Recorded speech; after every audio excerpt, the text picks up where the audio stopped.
And in this video, we are covering heart of object-oriented programming, classes and objects.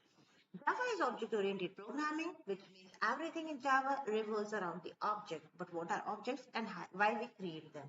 So let us start with the real world object. When I talk about your phone, you say that my phone is Samsung Black and 30,000 is its price, and I can make call and send SMS from it. What does it mean?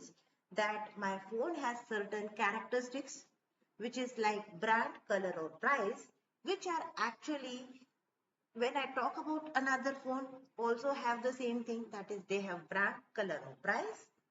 Any person may have any brand of phone, any color of phone or any price of phone. These are some characteristics of phone. And your phone can make calls and send message, which is behavior of your phone. And any person who is holding phone can make calls and send messages. These are the behavior. So what I can say, that brand, color and price are common attribute which is present in every phone of the world, and to make call and send message are common behavior which is present in every mobile phone of the world, which means that every mobile phone has certain common attributes and behavior present in it. So it means that when a person has design and mobile, it has in his mind particular structure of mobile, that is mobile have certain characteristics and behavior to be made. So actually the basic format in which my mobile is designed or structure of mobile is the blueprint of mobile, and mobile brand what I am using is object or instance of that blueprint. So when we talk about classes and objects in Java, Java provides us facility to create a blueprint of a particular code in which we define some variables and some methods, or in other terms behaviors, and object is created or instant is created to access that classes. So class is like a blueprint. It defines a structure, what an object knows and what it can do, but does not represent the actual thing that comes when we create object from it. That is, I created a structure, but if I have created a structure of mobile, can I use it? No, I can't. I can use it if I have a mobile with me, say Samsung Black 30,000, which is object of blueprint mobile. So object in real world entity like mobile, car or student in Java, object is instance of class. So if we talk about a car, I have a brand Maruti with me. Someone has Hyundai with them. Someone has any other brand. So the brand or the class, what you owe is actually the object. But actually this oriented or comes from the basic structure of car, which was first anywhere created in the world. In the similar way, if I am eating a pizza, it may be from McDonald's, it may be prepared by my own, or maybe from any other outlet, but basic structure is the basic structure which is first created anywhere in the world. So how we can declare class, attributes and methods, for which we have to go. Now I'm in Eclipse ideally, and I want to create a class here. So in order to create a class, I write, now I'm in my Eclipse ideally, and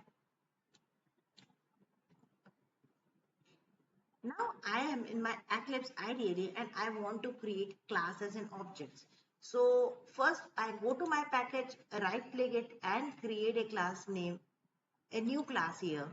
Suppose I want to give demo phone name of my class, or mobile phone name of my class. Remember that class name starts with capital letter. I don't want to add main method here, so I click finish here.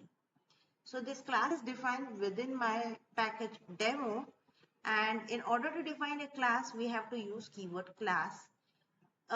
Public is defined before it. It means that it can be accessed outside package demo also. I will create a variable, say string name equal to name, and I will create another string, say color. So I will create two strings only here right now, and I will create a void make calls method here. That is your behavior, and here I will like to print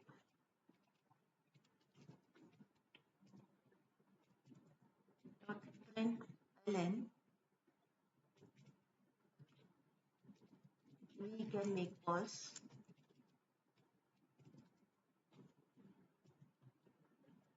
Simple. This is a simple program. It doesn't have any return type, so I have a void main. So now I have created my class name mobile phone. How I will create an object? In order to create an object, I will go to a main class in which my main function is included. Inside this main function, I will create a instance of a class. I will first write class name mobile phone, then a reference variable.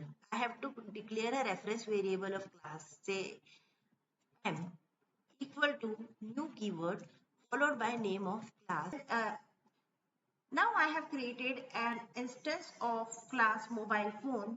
Now it comes a time that I can access its variables and methods. So we will access it using m, then as my instance is m, then dot. When I write dot, which is an access modifier, I can access the variables and methods present inside the class. So I will first access color, and I will give it say blue followed by semicolon. And I can access another variable, say name, and I will say it is say Samsung, and I can print it using system dot out dot println, and I can say color is, and I will write plus m dot color. In similar way, I can print its name also. So I will write name or brand is m dot name.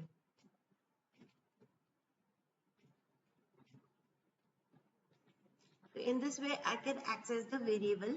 I save it and let's run this. In a console, you can see my variable get access. Now it comes to access the method.